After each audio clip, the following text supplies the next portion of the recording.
Welcome, LifeBlood. This is George G, and the time is right. Welcome to today's guest, strong and powerful Angie Monko. Angie, are you ready to do this? Hi, thank you for having me, George. Excited to have you back on the show, Angie. Angie is the owner of Harmony Harbor Coaching. She's a life coach for intuitive women leaders. She's helping them to overcome overwhelm, heal from hidden grief so they can feel relaxed and supported and free to create a life that they absolutely love. Angie, tell us a little bit about your personal life, some more about your work, and why you do what you do. Oh boy, loaded question. Um, I I grew up in a household where I did not feel empowered at all, and it was one of domestic violence. And I just watched my dad abuse my mom. And so I remember when I was a kid, nothing felt safe. There was always, will there be a roller coaster today? Like, will there be tension or will there be a happy day? And so I had, this was all subconscious, but I had this belief that women were weak, at least my mom was. Now, of course, I totally don't believe that anymore, but I, I just felt that I didn't want to be like that. I didn't want to let anybody control me or harm me like that. And so I guess you could say I built a shield around my heart in some ways and tried to protect myself. And as I grew older, I actually met a man that was like my dad, who I married, and we were married for 5 years. We were together for 12. And he was he had mother wounds. I had father wounds, and we came together, and it was sort of an explosion of trying to control each other in some ways. Does that make sense? Yeah. So it wasn't healthy. It was not a healthy dynamic. And then we had a child together, and she had cystic fibrosis. And so that was really difficult. Um, I know we're short on time, so I'm just trying to really pack this in. I, when she was 2 years old, I ended up giving her custody to her dad. I wanted out of that abusive relationship, and I didn't know how to advocate for her and me at the same time. And because I wanted to have custody of her, I just didn't know how to stand up to him. He was 12 years older than me. And so many life lessons, George, in that young life of mine up until age like 28 and still going. And and I think over that time, I just realized that I didn't want to be that way anymore. Who was I that I could give custody of my only child? And so it really led me on this path of inner exploration, trying to figure out, who am I, what's going on, how wounded am I that I could do that. And and so that's how I got into this really women's empowerment arena, because I wanted to help women to know that they don't have to be doormats, to anything. And not from, like, I'm not a man hater. That is not the energy from which I come. I really just want to help women to love and accept themselves. And I help men too, by the way. But I run a women's group. And so, yeah, I'll stop there. I know I can say a lot in a short time. No, I mean, where we find ourselves today, it's certainly the result of the experiences that we had. And my perception is that it's common to do something similar to what you did, having the negative experiences with your dad, and then to Mhm. find a partner that is similar to that. Even though Mhm. it's I don't it's crazy to think that, but that's oftentimes how it works out. Yeah, I needed to learn more lessons from him. Right. And some people call people that we learn so many big lessons from our Jedi trainer. Mm. And because I'm actually friends with him to this day. So, and I'm actually healed the relationship with my father. And so part of me is like, I don't want to say these negative things about them. Truly, I don't. I'm just wanting to know, when women to know the impact of of their lives, what happened. And again, not from a place of blame and shame of our teachers, but really from a place of empowerment. So to be able to advocate for yourself You said you wanted to be able to advocate for yourself and your daughter, but if you don't have the tools, so Right. walk, Yeah, and now fast forward to where we are today. sure. You're helping people to get those tools. Yes. So when I was, let's see, this was 2006, 2007, that I learned something called emotional freedom technique. And at the time, I was working in corporate. So I worked in corporate for 20 years as a finance operations manager. And I started going to a 12-step program for called Overeaters Anonymous.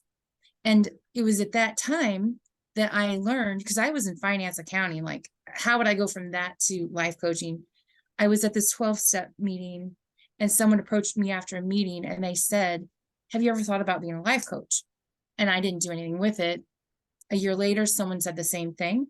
Because when you sponsor people in a 12-step, it's similar to coaching, it's similar to life coaching, but I didn't even know what life coaching was. So then when the second person said it, I followed up because they referred me to someone in Canada, who then referred me to someone a block from my house in St. Louis, Missouri. And at that fateful day, this woman came to my house. Her name's Barbara. And at the end of our 2-hour conversation, she said, have you ever heard of emotional freedom techniques? And I'm like, no, but tell me more.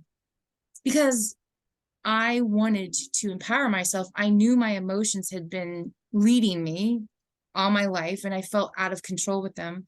So emotional freedom sounded really good to my nervous system, to my body, to unconsciously, to what I needed. And so I started my business a year later based off the premise of using emotional freedom technique, which is an energy technique to calm the nervous system, that fight, flight, or freeze part of our brain. And I fell in love with EFT and just how powerful it is, how simple it is, and effective. And I added tools to my toolkit to help women and to help me. Of course, I was walking my talk. I was doing the stuff for myself first so that I could then help them, guide them. And so then it became hypnosis. I became a certified hypnotist 2 years later. And then 4 years after that, a certified healing code practitioner. So these are all things designed to work with the subconscious mind and to heal at a deep core level. And that's where the healing really has to take place. Right, right. Yeah. And Donna Eden, that's another woman that I follow. I'm not certified with Donna Eden. I've just been doing her stuff forever and following her. And it's all energy techniques, energy medicine, we can call it. And currently I'm pursuing a certification in positive intelligence. I haven't gotten a certification since 2014, but I'm constantly learning, and I'm constantly learning so that I can help me first, and then secondly, help everyone that I talk to, that I influence, and my family and anybody who's willing. Yeah, no, I certainly appreciate that. Yeah, So it's a feeling that, and the feeling is that is certainly unique to everybody, but common ones might be, I'm stuck. This sucks. I don't like my life, but I just don't know what to do about it.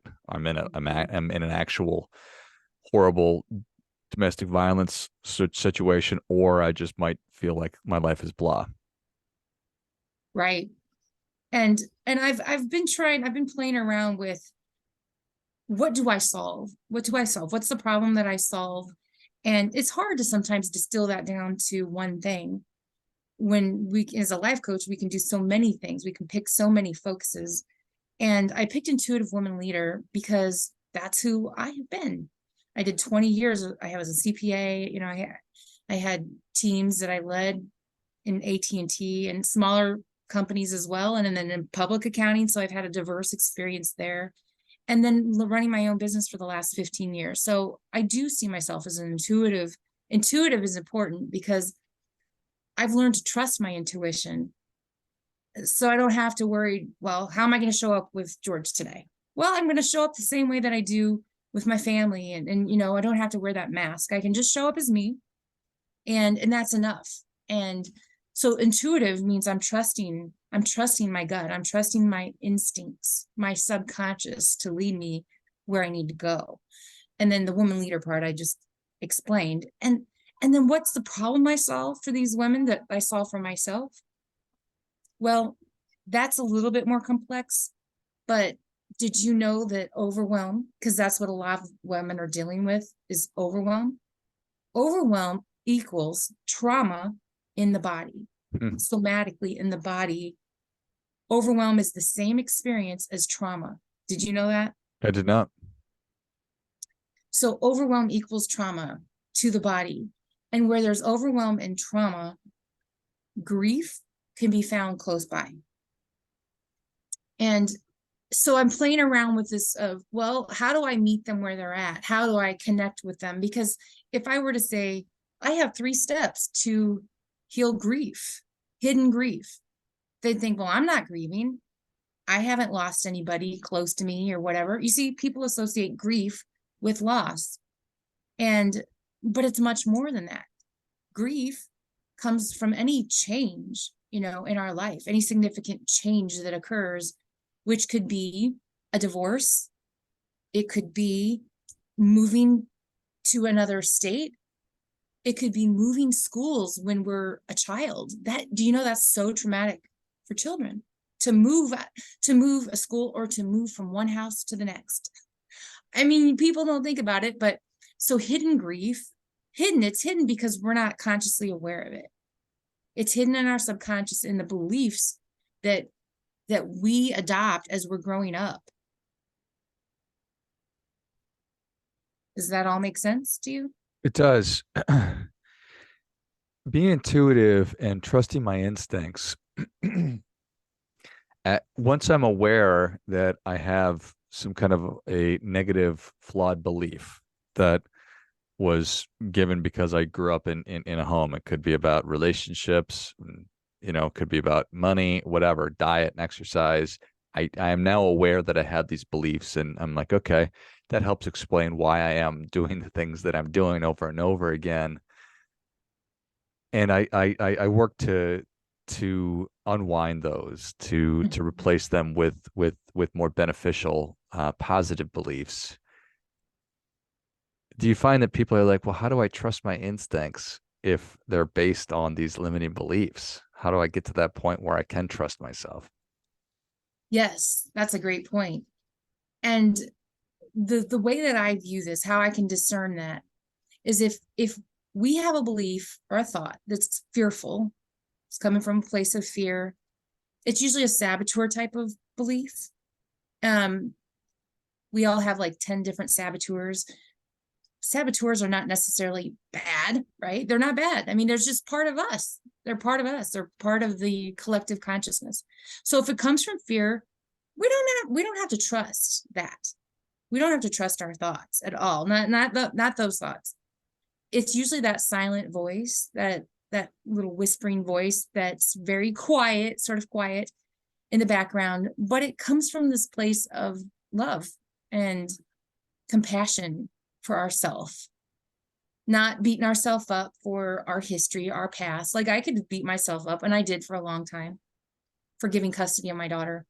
And by the way, she did come back to me. She came back to live with me. But we could beat ourselves up for so many things. But when we're coming from what positive intelligence calls our sage perspective, that's from a place of, okay, all right, like, hey, you've got this, yes, you've done some things and you've made some mistakes, but you're not a mistake. And I got your back. That's our sage. It's chill, and then like Shirzad of positive intelligence says, the way of the sage is ease and flow.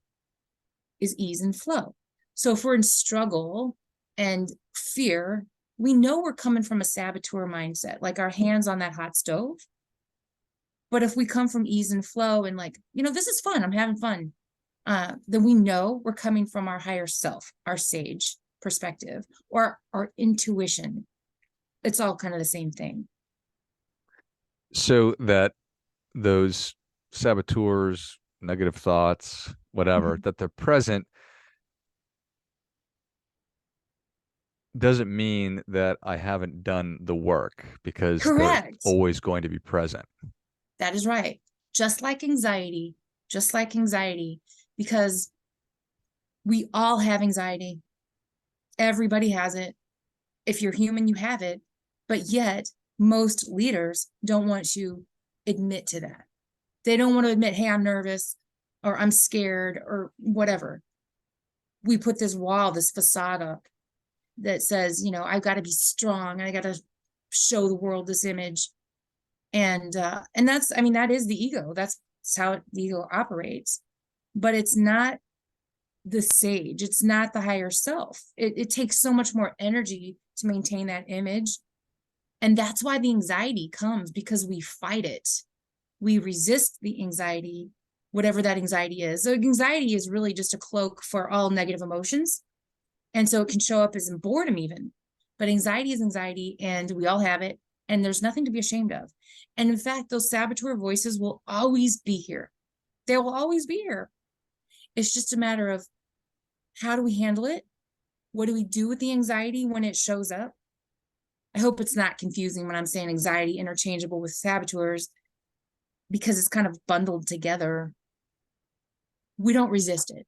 And that's the key to healing, is when we have the feelings, the negative feelings, that we don't shame ourselves. Well, I should be further along. Or like when with Maddie, and I know we were almost out of time.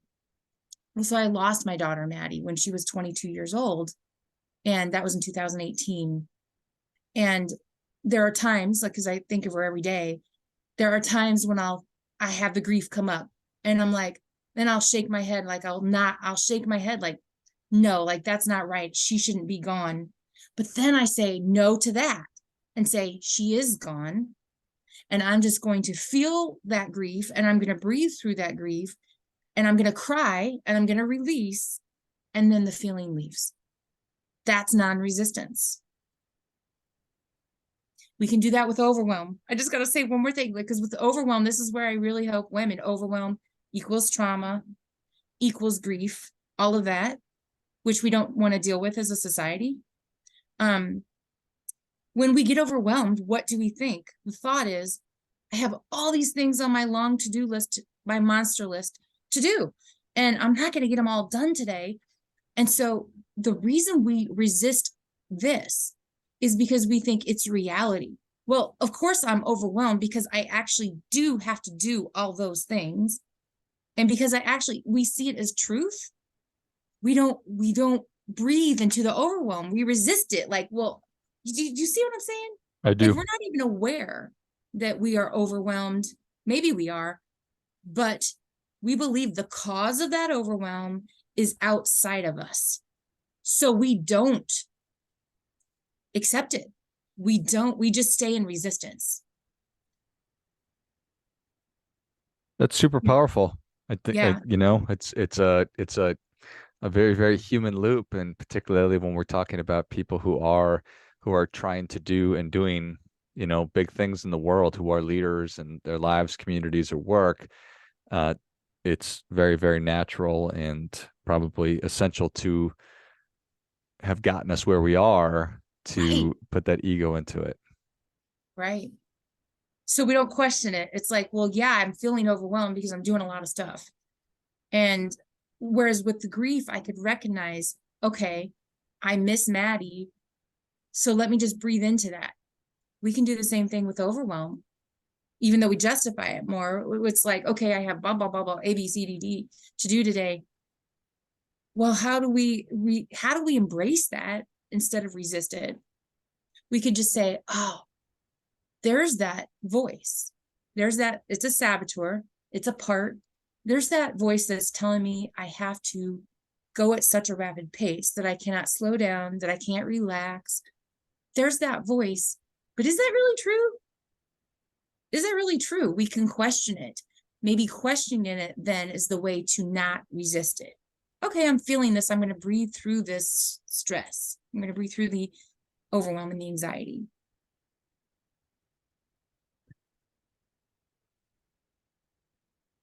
I love it. You're not going to get rid of it. Embrace it. Don't resist it. Just steer right into it, and feel the feelings and let them Yes. go and move on. Yeah. Yeah. Yeah. And it will Hmm. never go away. I think that's just Yeah. profound. For sure. But I yeah. totally agree. Hmm. I know me. It's like, okay, this is something that I can overcome and move past for once and for all. But that is not accurate. Hmm. Hmm. Yeah, it's kind of ironic because I'm playing around with this title to my class that's coming up, and it's 3 steps to grief relief, and it's for intuitive women leaders who are overwhelmed and overworked. But the thing is, I've thought about calling it 3 steps to overcome overwhelm, because the irony is that you can overcome overwhelm if you don't resist it. Do you see what I mean? Hmm. So it's like you can be happy if you don't, in a sense, if you don't seek happiness, if you don't try to be happy, it will find you. If you don't try to be successful, it'll find you. Um, so you can overcome overwhelm by not resisting it. Does that make sense to you? Because I just wrote down the only way forward is through, not around. yeah, yeah, yeah, Can't it's get true. around it. Can't jump over. Can't go under it. Can't go to the side of it. Just need But you to. can get relief. You can get Yeah. relief. Relief is through it. Yes. Yes. I love it.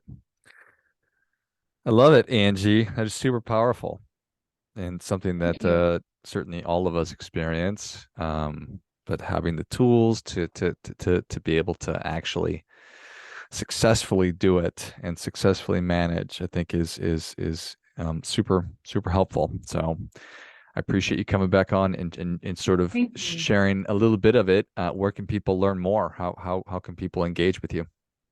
They can find me at harmonyharbor.com. So it's HARMONY, Harbor, HARBOR.com. And I have an events tab out there. So that shows my upcoming event. It's actually January 10th. And it's right now I'm calling it 3 steps to grief relief. I might call it 3 steps to overcome overwhelm, because I want to meet people where they're at and they might not understand the grief word there in that context. I'm also starting something January 18th. It's going to be the third Wednesday of every month. And that is not even out there yet because it's brand new. And this is the Heal Your Heart Healing Circle. And this is, both of these things are free. The Heal Your Heart Healing Circle is where I'm going to give what's called the healing codes, free healing codes every month. And this is my way to give back to our community who is in a lot of pain and suffering right now. There's a lot of confusion out there. Suicide rates are high. There's a lot of stuff going on. And like young people as well that I have a passion to help. Um, I had a cookie party and they were talking about suicide, these kids at my kitchen table. And that got me to thinking, I got to start this healing circle. It's free. It'll be every month, third Wednesday from 6 to 7 p.m. Central Time. And so that's my way of giving back and helping us to heal and really work together. We're all one. Amen. Well, if you enjoyed as much as I did, show Angie your appreciation and share today's show with a friend who also appreciates good ideas. Go to harmonyharbor.com and click on the events tab to find out, get the dates of the next event that is coming up and opportunities to engage directly with Angie as well. Thanks again, Angie. Thank you, George, so much. And until next time, remember, do your part by doing your best.